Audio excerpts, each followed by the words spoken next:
Hey everyone, my name is Dr. Dolores Tarver. I'm a licensed psychologist, and it is time for the tea. Tea Time with Dr. Tarver is a wellness-based podcast. It is not intended to be a substitute for a relationship with a licensed mental health provider. Welcome back, everyone, to our November episodes. As you all know, November is National Caregivers Month, and so we are doing our best to make sure that we're caregiving for ourselves this month as opposed to caregiving for others. So we have been talking about breast cancer, election anxiety. Today, you're going to be very excited as we talk about ABCs, 1, 2, 3s, and STIs, reducing our R.I.S.K.S. And then we're going to close out the month by talking about mental health and our veterans.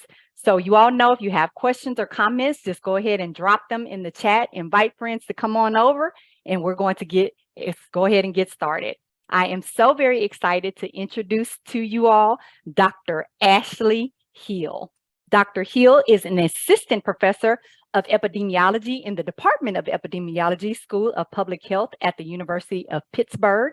As a reproductive epidemiologist, her research aims to reduce disparities in sexually transmitted infections, STIs, and adverse reproductive outcomes for young people.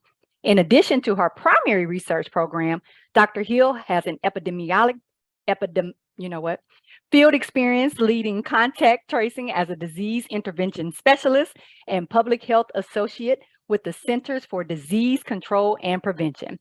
She provided support for COVID-19 response efforts in both Pennsylvania and Georgia. Dr. Hill is especially proud of her community engaged work and currently serves on several local communities in Pittsburgh, including the Health and Wellness Work Group of the Black Girls Equity Alliance and the Community Health Team of the Black Equity Coalition. She is a member of the executive leadership team of Cure Violence Columbus, a community violence prevention initiative. She received her BS from Spelman College, her Master's of Public Health from Georgia Southern University, and her doctorate in public health from Texas A&M University School of Public Health. You all excuse that I cannot get my words out tonight. We would like to welcome to our show, Dr. Ashley Hill. Hi, thank you so much for having me, Dr. Tarver. Absolutely. I understand. It's been a day, a week, a month, a year, right? All of that. Our internet has been out most of the day, and I'm like, okay, girl, do you know how to phonics? Do you know how to pronounce words anymore? You practiced this before you got on, but it's all good. We're going to roll on because that is what we do. So we've got a lot to get to. I want to go ahead and get started. Now, a lot of people, if you're like me, you probably grew up hearing the term STDs as opposed to STIs. So Dr. Hill, can you explain to our audience, what is an STI?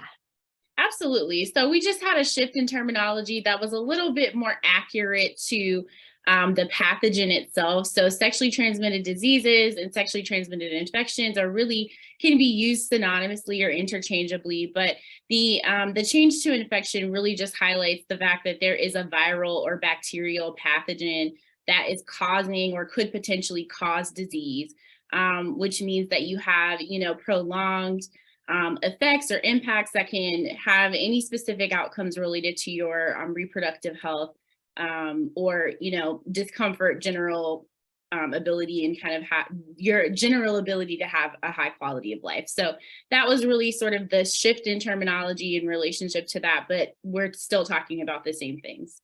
Okay. And I think that's very helpful for people to understand, because a lot of times people are like, what is an STI? And we get embarrassed, right? We don't want to ask questions because we don't want to look uninformed. So I think it's important for people to be able to understand that. So thank you so much.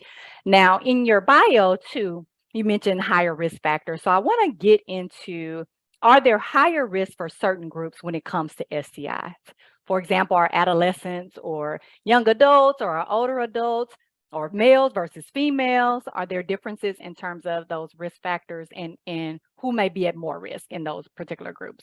Yeah, so the conversation around risk is really interesting, kind of to think about what places individuals at risk. And so when you talk about adolescents, you're talking about, young people who are sort of coming into their own identities, understanding and exploring their bodies. And so oftentimes they may not have all of the right tools, the information, the questions to ask, and really sort of know how to engage in healthy sexuality or practices. And so, of course, not having that knowledge would place them at risk potentially.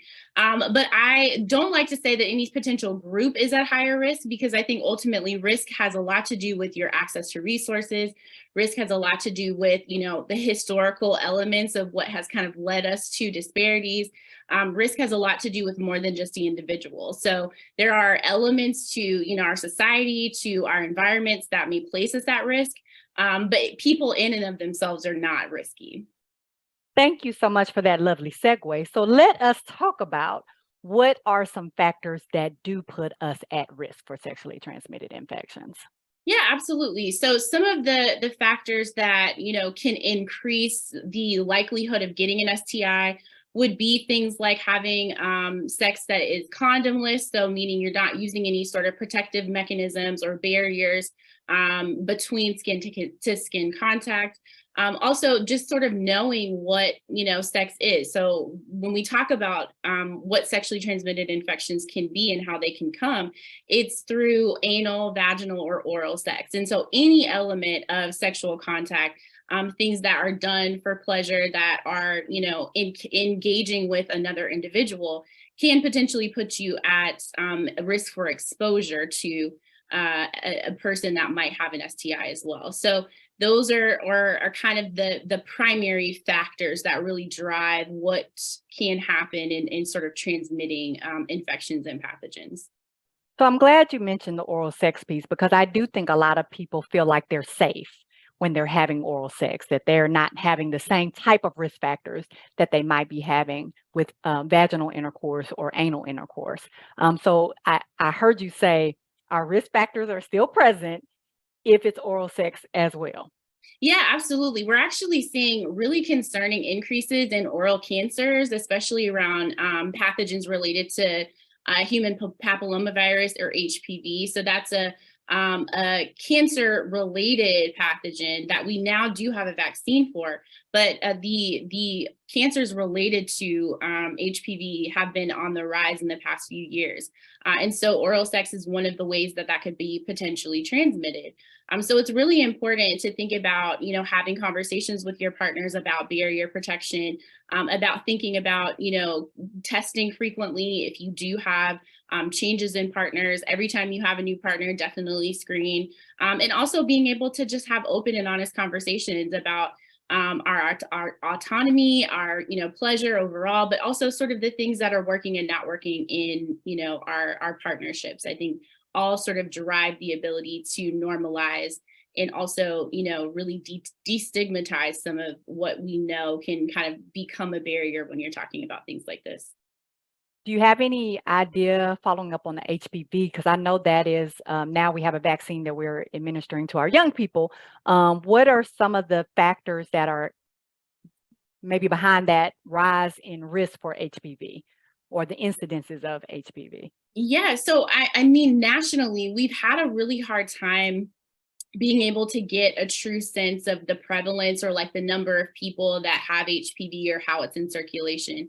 And so that, I think, has driven a lot of the impetus to be able to vaccinate, because we do have an effective vaccine that does prevent cancer. It's relatively highly effective at preventing any sort of cancer-related outcomes or illness when a person might actually, transmit or get in contact with HPV.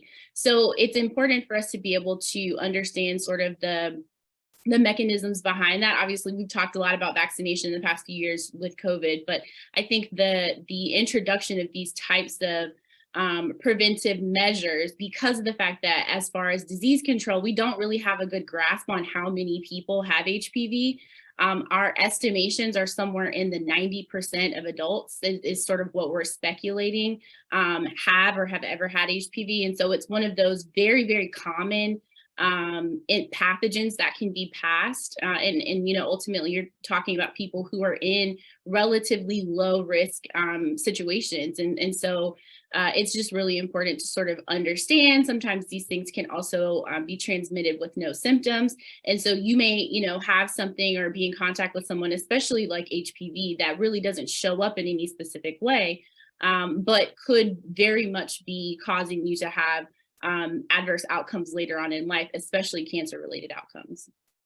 So let's segue into that piece, which are what are some of the potential other medical complications that could come along with contracting a sexually transmitted infection? Yeah, absolutely. So a lot of the work that I do specifically looks at infections during pregnancy. And so some of the things that we found, and particularly because this young adult stage, this adolescent stage, those young people are kind of in this vulnerable space where they're learning about themselves. And so we kind of talked about that a little bit. But having any sort of unprotected sex obviously can lead to pregnancy, it can lead to infection, it can lead to sort of, lots of other outcomes, be that intentional or unintended.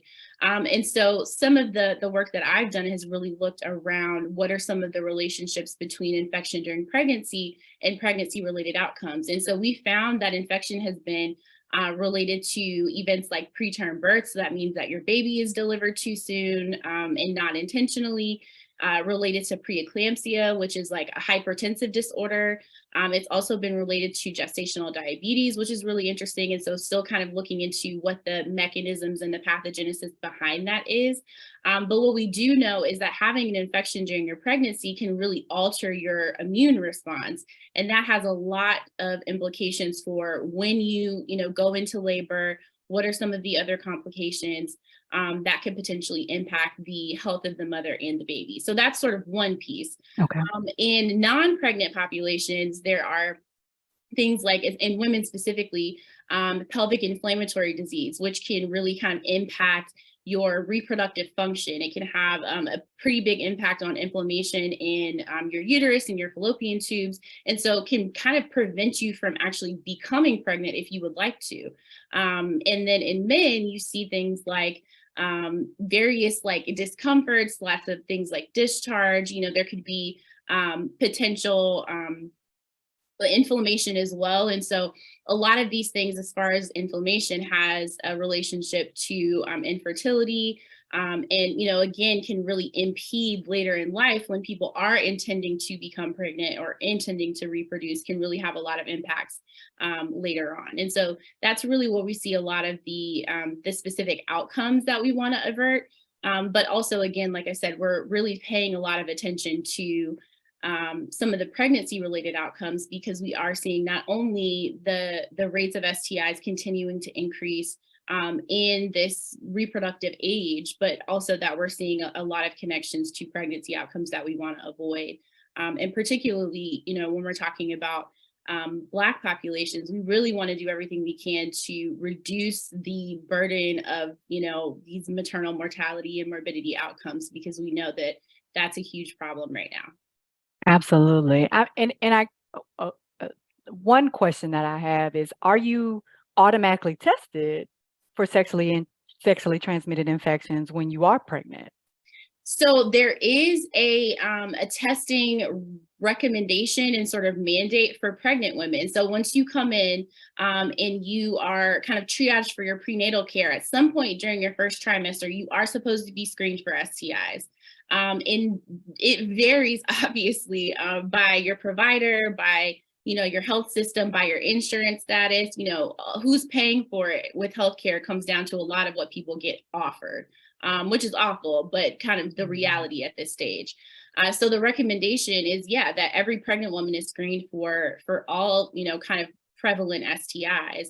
And that there is a treatment plan, and that there's follow-up screening, and there's also sort of encounter around being able to talk to them about their partners and being able to reduce their risk of recurrent infection. So that is currently one of the guiding practices for obstetricians and gynecologists, to be able to do that. But it does vary, and we see that a lot in medical records about whether or not women are actually offered screening. And then when they are screened, if there is a positive, that they actually get the treatment and confirm that they are no longer infected as well. And I imagine this is where some of the disparities become greater. So you mentioned insurance, for example. Like, is my insurance going to pay for this, or am I going to have to pay out of pocket for this? Does my Absolutely. my provider ask me? I mean, Right. So when we're talking about kind of that concept of risk, I'm very much sort of, I come to the questions that I asked with this notion and this framework around understanding what people's social determinants are. So that's kind of the things that impact them and their ability to, effectively live and work and play, and, the different things that we all kind of as humans need to have access to. All of those things vary based on how society has assigned our importance, and whether that be on our race or our gender identity expression. But there's so many ways that we can be prevented from getting what we need, even though we're doing everything as an individual or as a community that we can, to be able to get and obtain those goals. And so insurance status is certainly one of those things that can very much be sort of operationalized by your employment status, by your income, by all of these other things that really have nothing to do with your health, that will have a direct impact on your ability to get health resources.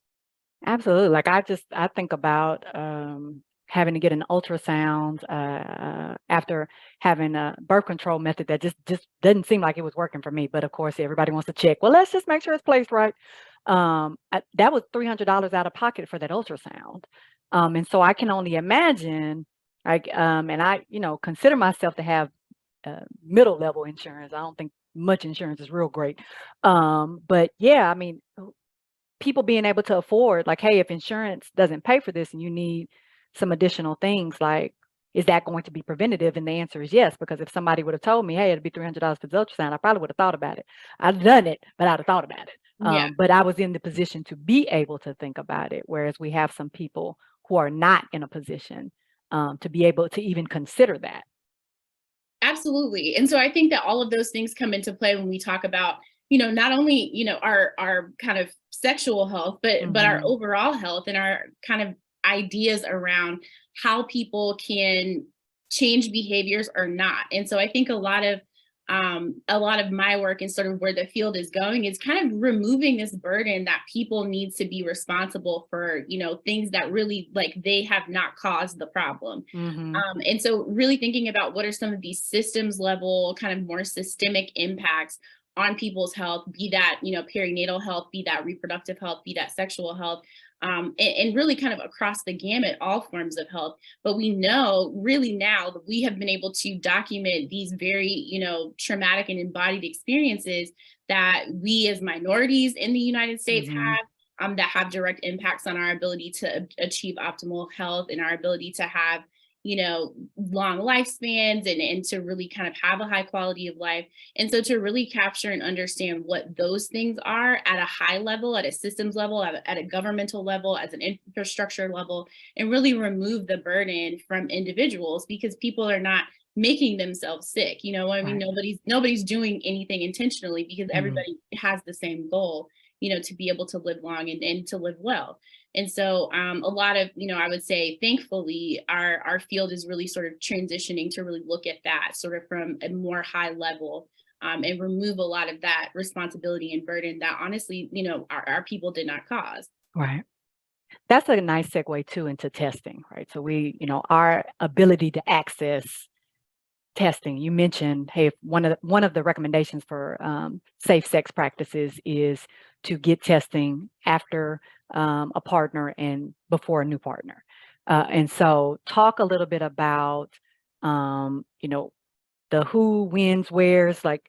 So, in terms of people being able to access testing, what are some of the options that they have?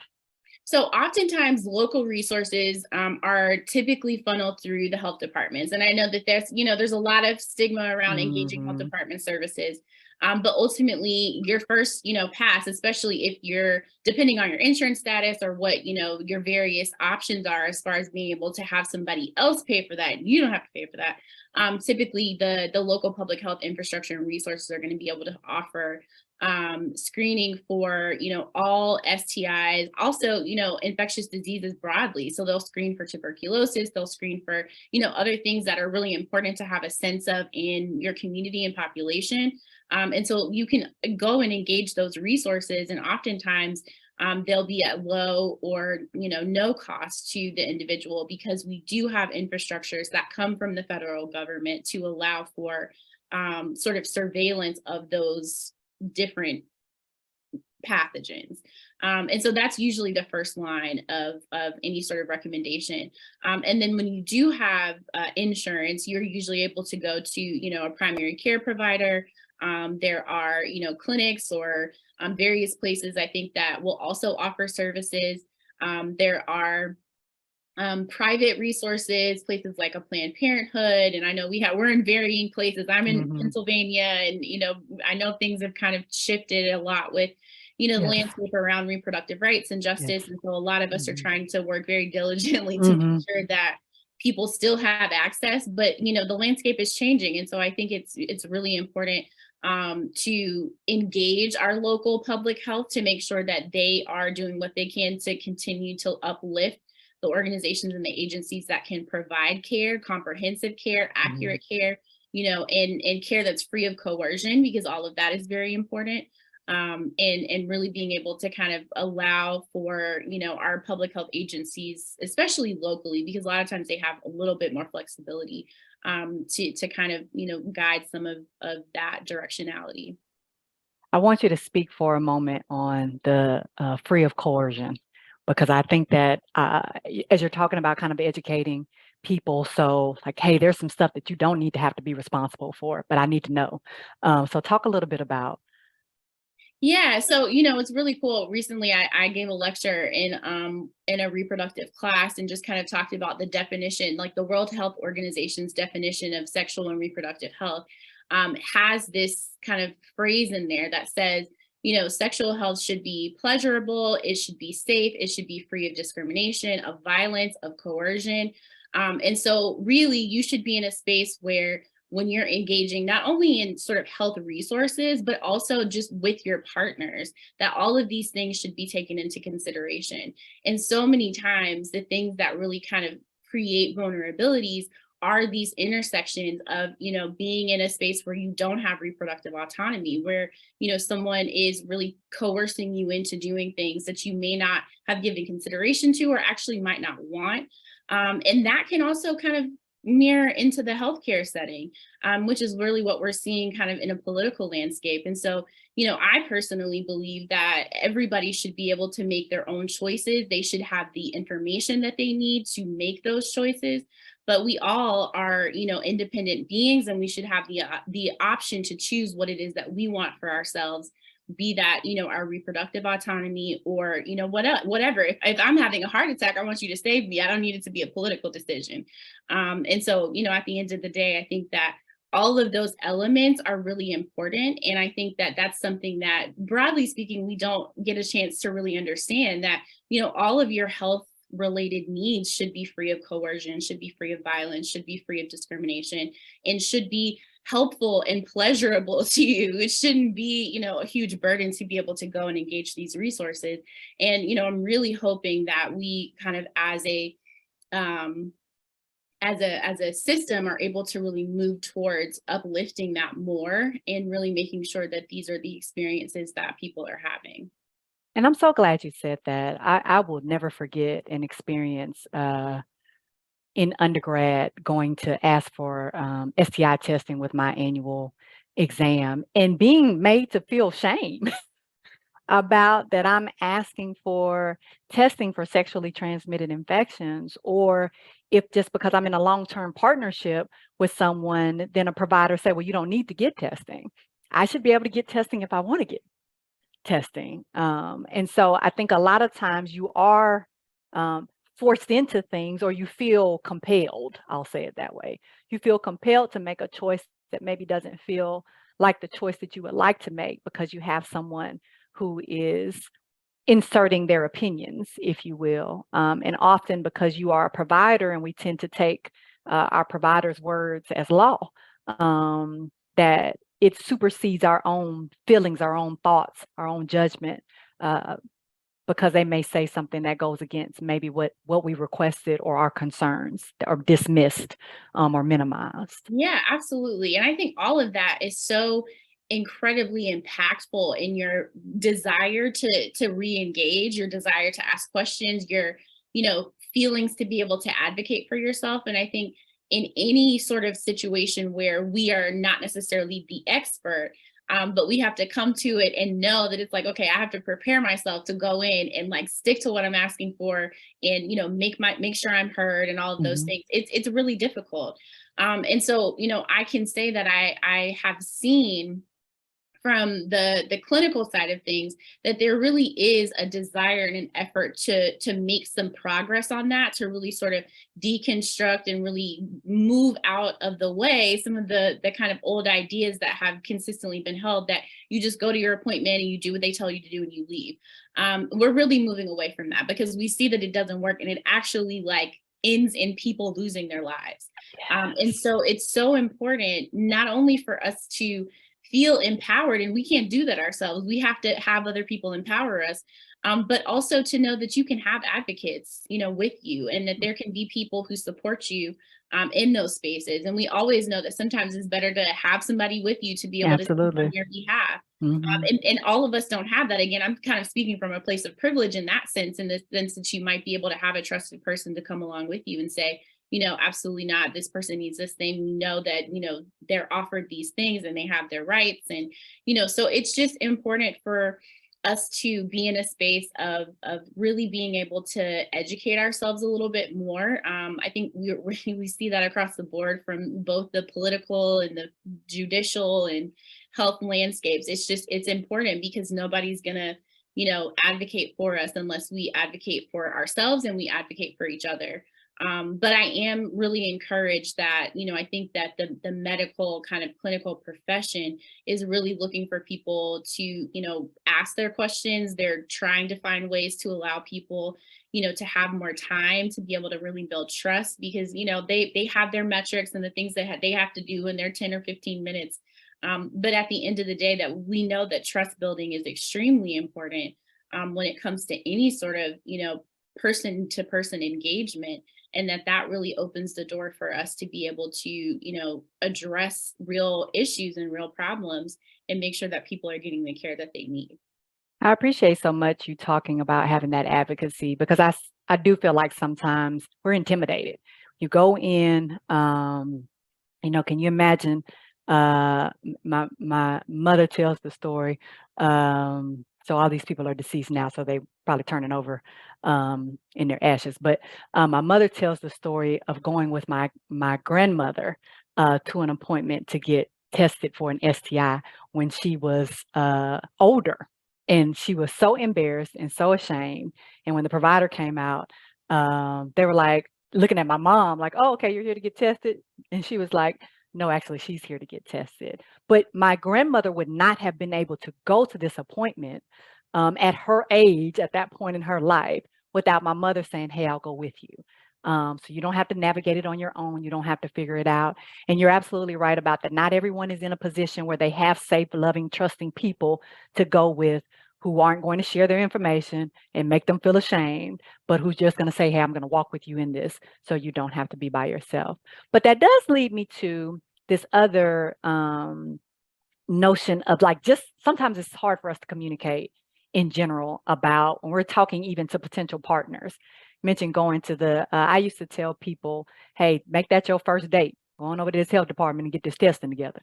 But it can be very difficult for us to even, like you said, "Hey, condomless sex. Hey, I need for you to put a condom on." Or having these conversations ahead of time. Women have been made to feel, as if there is something, fast, as the seasoned saints say, about you bringing up these kind of things with people. So, can you talk about why it can be difficult for us to communicate to partners about being safe in our sexual practices? Yeah, I mean, our society has really just kind of stigmatized sex, which is really interesting because it's something that everybody does. It's expected of you in certain relationships. I mean, so even if you were sort of, raised in more traditional or religious setting, I mean, the idea is that you're supposed to go, marry somebody and produce. So it's just really interesting to kind of be in a space where there are so many expectations that are unspoken around your sexual health, around your expectations in relationships. But we have all of this, like, it can't be discussed and we're so awkward with it. And so I really appreciate it. I think one of my first experiences kind of coming into this world was really in undergrad. And I kind of had a very similar, a kind of encounter where I was like, okay, I was really interested in getting involved with like the public health organization. And at the time, they were really supported by some of the HIV advocates in Atlanta. And so, this is sort of like the 2008, 2010 time. Pre-exposure prophylaxis is just becoming a thing. There's a lot of there are a lot of disparities in Black women having HIV. So it was just really kind of a prominent time in that area specifically, and really kind of wanting to understand how to better support and really destigmatize conversations around sex, but also because HIV was such a like huge thing at the time, and it was really something that was on everybody's mind and kind of in the conversation. So that for me was like, okay, well, if we can talk about this, but we're not supposed to talk about this, then how do we like start these conversations? So the organization that I interned with at the time, they're Sister Love in Atlanta, and they're an HIV, advocacy organization. They do a lot of work with advocating for and making sure that women who are HIV positive have resources. But they also would do these healthy love parties.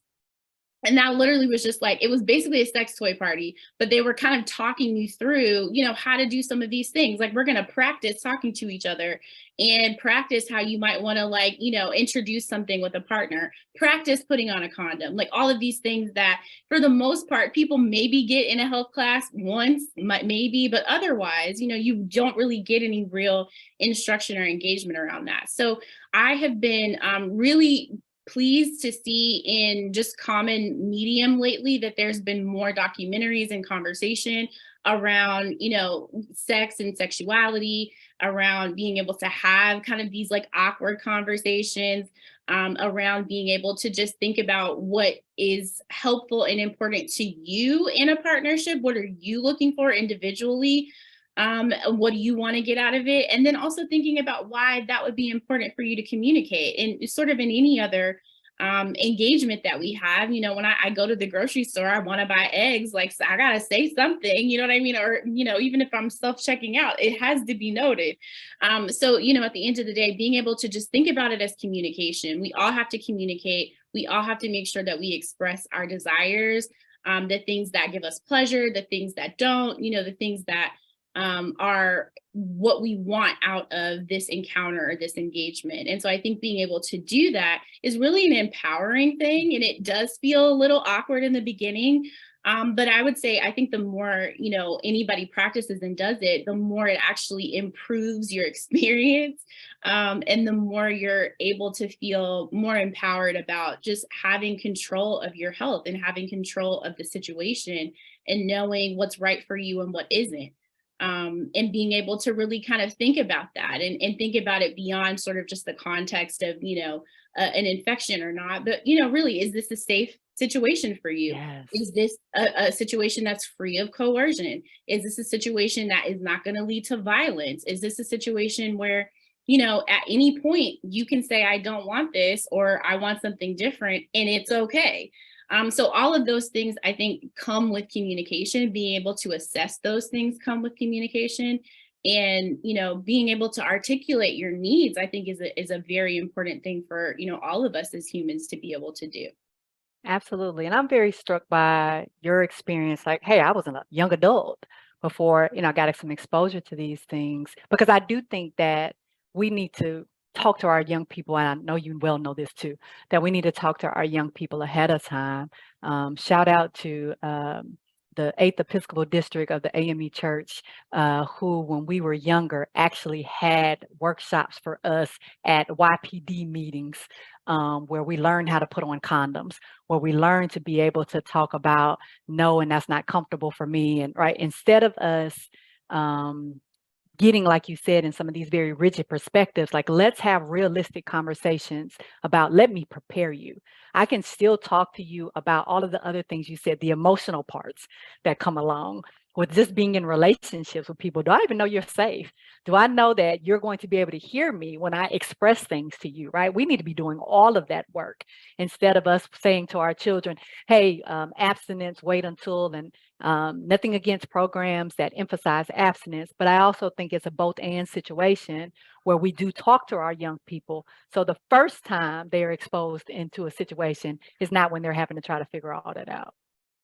Oh, absolutely. And honestly, it's for me, it's so encouraging to hear that there are, like religious environments that are really thinking about this, because a lot of the time, as children growing up in the South, we spend a lot of time at church. You know what I mean? There's a lot of things that happen. And whether or not your ability to kind of have conversations about what's going on, about really being able to have trusted adults in your space that can say, not only are they, people who are not going to lead you astray, or not going to, put you in vulnerable situations, but also that can really kind of think through and talk about what is a healthy relationship.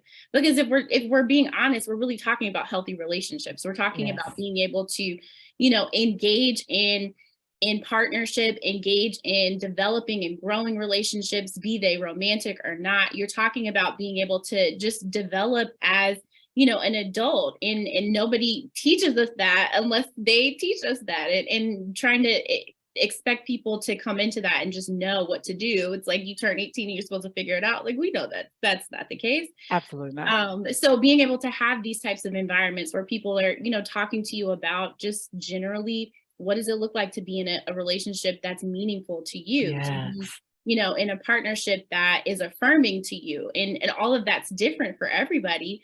But we have to know that that's what sort of the expectations are, and give our youth the opportunity to be able to get into that, in ways that are safe for them, in ways that they really know what to expect when, they are interested in pursuing that. Yes, absolutely.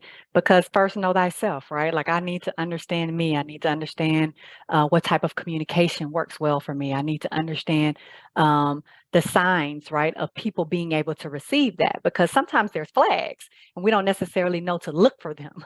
Oh, you don't listen to me with a lot of other stuff, so you're probably not going to listen to me with this sexual boundary I'm trying to set with you.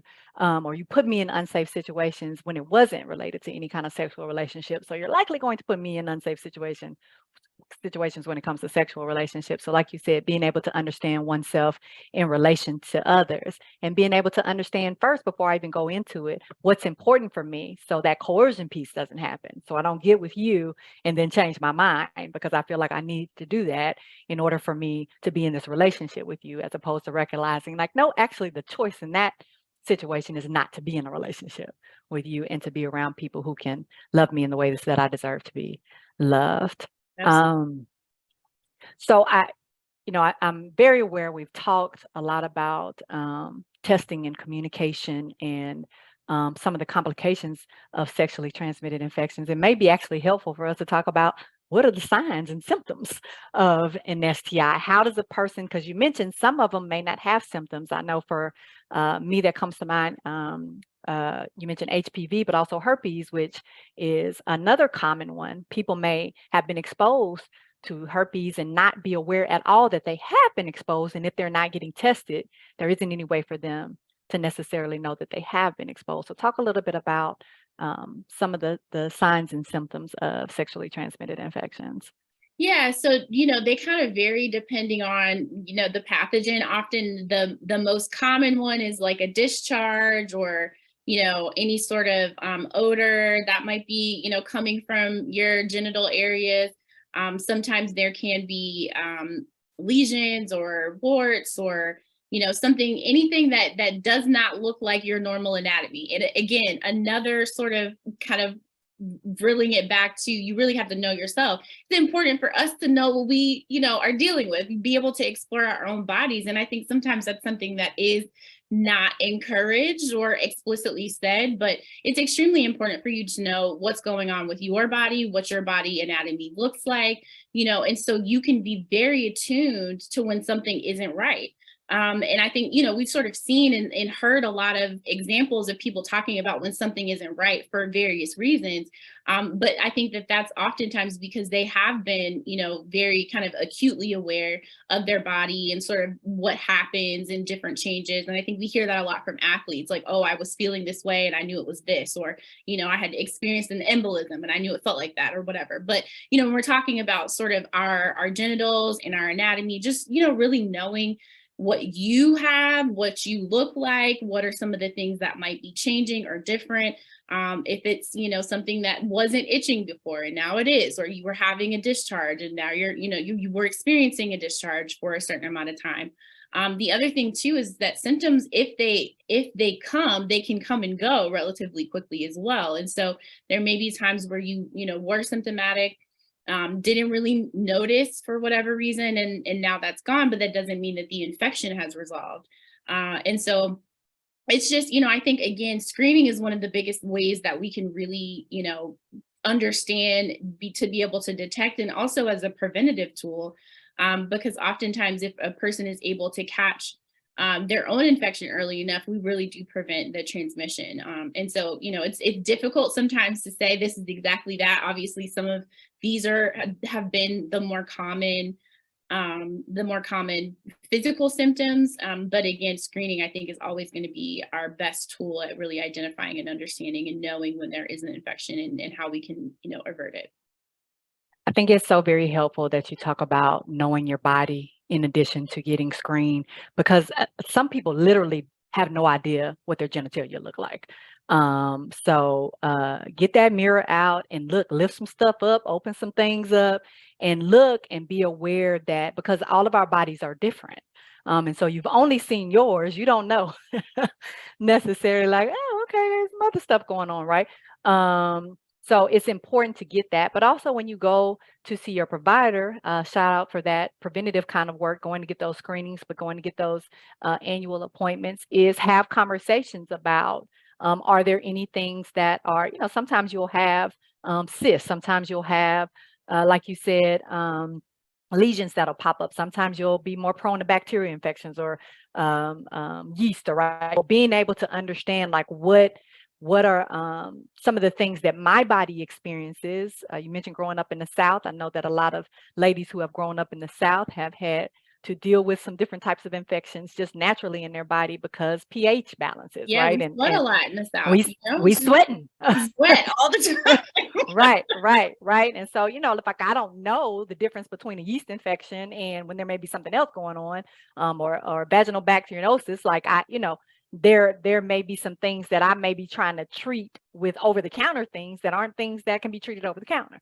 So that knowing the body and understanding and being aware and being educated, I hear you saying, is very important. I do also, you mentioned if you catch it early, right? So you're able to recognize, like, oh, hey, there's a lot of shame, we know, around being diagnosed with a sexually transmitted infection. Growing up, I definitely remember the fellas roasting each other about, you got the claps, you burning, all of those things, and it makes you feel very dirty, I think, and kind of outcast, and some concerns about whether or not people can love you. But I also hear you saying that it is important for us, one, to get screened and recognize when we have infections, and also be able to have that communication with potential partners so that we can be preventative and make sure that we're doing everything we can not to transmit infections to other people. Talk a little bit Oh, about that. absolutely. I think one of the worst things that has happened in sexual health is that this has been some sort of, ostracized, like, unclean, over there kind of thing. And to be fair, that was also a tool of oppression, to be fair. So, one of the things Speak that on it. one of the things that, I was able to learn kind of later on, more recently in some of my work, is that the United States actually had a federal law that allowed states to imprison people if they were suspected of or had confirmed sexually transmitted infections. And so this was sort of around the time of World War II, when there was a lot of syphilis. And this was sort of an idea that was really, again, sort of born out of white supremacy and like all of the drama that we've had in the US, but to try and control the people who were considered risky. So again, what this did was it basically separated the people who, are in our society terminally considered the unclean. So you're, people who have housing instability, you're people who are minorities, you're people who are just kind of considered undesirable. It was a target on them because even if they didn't have an STI, so that suspected thing would allow people, in judicial situations to be able to say, oh, I think that you did this, or I don't like your lifestyle, or whatever else. And so we kind of have to, I'm always kind of the person who wants to challenge everything as far as a historical context, because something came from something all the time. And so it was really interesting and eye-opening for me to learn that there was in up until honestly the 1970s in some states, these laws still existed that said that if a person, was suspected of having an STI, that they could be imprisoned for however long, they could be fined. And so, that kind of goes back into our loop of the atrocities in our legal and judicial system. But really a lot of the stigma and shame comes from that.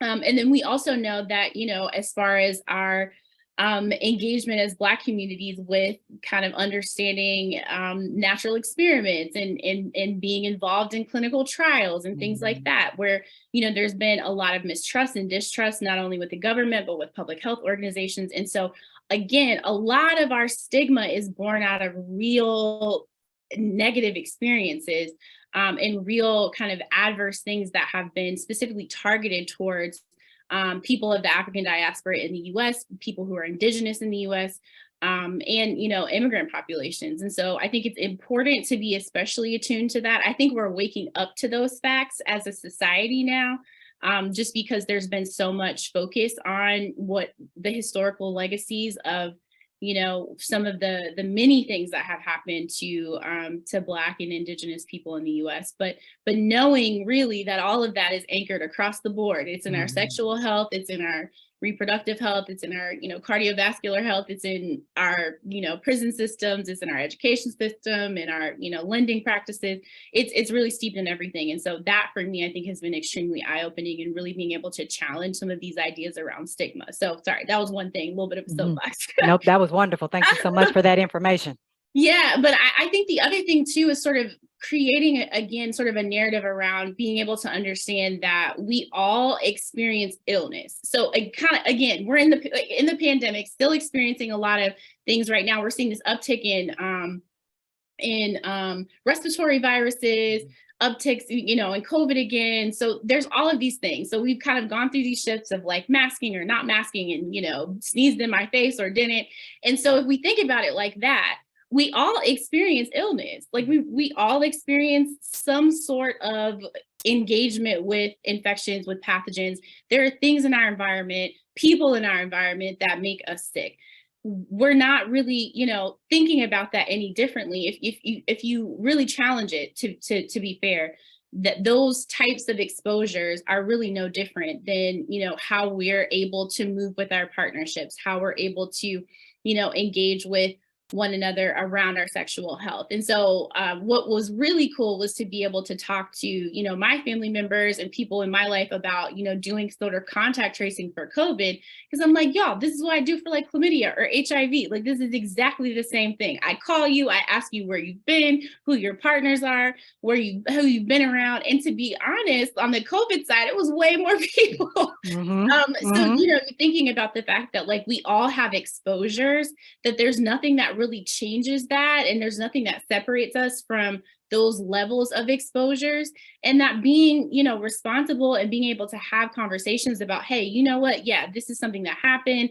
And I want to make sure that you have information so that you can be empowered to take care of yourself. And because I'm talking to you about this, I actually care about you. I care about you because I'm coming to you with this information. I care about you because I want you to be empowered about your health. And having that conversation, doesn't has no bearing on my, quality or my character or any of those things, that actually, really should be seen as a sign of grace and care and love and support, because those are the types of things that you want somebody who cares about you to be able to have engagement on and to be able to have conversations. So by no means am I saying that it's easy. I know that we have a long way to go to really uproot these stigmatized, things around sexual health, but really to see it as what it is. I mean, it's the same thing as catching the flu. You know what I mean? We all are going to be able to get treated for most things. There really shouldn't be stigma and shame around it. And being able to have conversations are really a sign of care and love and support. I really like that piece about the COVID and the contact tracing, because I do think that that makes it live for people. Like, hey, we get viruses. They happen. They're going to be in your body, right? Absolutely. And Absolutely. at points, they'll be more active than other times, right? You can treat most of them. Mhm. Some things don't have a cure, but they are treatable. And so I think that's a good segue into what kind of quality of life, right? Because I know that sometimes when people come and see me, they feel like life is over. I've been diagnosed with this sexually transmitted infection, particularly the ones that are viral, right? So the HPV and HIV are the two that people, I think, really struggle a lot with contracting because, as you said, the stigma, the shame, a lot of just feeling ostracized. There has been a lot of I think negativity around those particular viruses and what it means to contract them. So, can you talk a little bit about? Hey, you can have a quality of life with these illnesses in the same way that you could have with other illnesses too. Oh, absolutely. And again, I'm going to liken it to people who are taking daily medications for diabetes, who are taking daily medications for hypertension, who are being treated for cancers. I mean, again, it's no different. And we really have to move beyond this, kind of socially constructed stigma that is trying to just kind of create dissension, I think, within our communities. But ultimately, there really is not a huge impact on quality of life if you are able to get into care, if you're able to get treated, if you're able to maintain some of those things. I mean, we've had significant advancements in our pharmaceuticals, in technology, and so much so to the point now where people who are living with HIV don't even have to take daily medications anymore. So this is really something that is not, by no means, it was a death sentence for a little Mhm. bit in the 80s, you know what I mean? But it's by no means is this something that has to have a significant impact on one's life, on one's quality of life, on their ability to, again, sort of have safe and pleasurable and free of coercion and discrimination. All of these experiences, you are absolutely able to live your life in the way that you want to and on your terms. It requires some care and concern for yourself. So you absolutely have to be engaged with medical provision and make sure that you are linked to care. But ultimately, that's again what we're saying for anybody that has any other chronic disease. They have to regularly see a physician. And that's, over half of our population at this point. So, it is no different than any other person. I think that we are, again, really moving past and trying to move past a lot of the kind of stigmatizing experiences that people have had, but really understanding that, like, we're all people, we all experience health challenges. At some point or another, we're all going to have to be engaged with the healthcare system, and really just being able to be empowered about knowing what you need, knowing the types of experiences that you want, and making sure that you know what's going on in your body so you can be empowered to make good choices for yourself. I thank you so much for that because it is the normalizing, right? As you said, one of the ways we're going to get away from stigma, one of the ways we're going to be able to combat some of these social, like you said, these are constructed um, uh, dynamics. They're not anything that is inherent in the illness itself. It is that we place different values on illnesses and we want to normalize illness is illness, right? And so with any illness, you want to have good care. You want to have a culturally responsive provider. And you want to make sure that, as you said, free from coercion, making sure that you're getting heard, making sure that you're understanding your options and being able to make the best decision and inform process of your care, right? So that goes across the board, regardless of what that disease is. And so I so very much appreciate that. In closing, do you have any final words, thoughts, recommendations, books, resources, websites that you'd like to share with our audience? So we talked a little bit about kind of, the negotiation and having conversations. There is a like recent ish documentary series on Netflix called The Principles of Pleasure. And I love it because they have kind of sexual health counselors on there. They have researchers. They have people who kind of talk and do pleasure kind of conversations.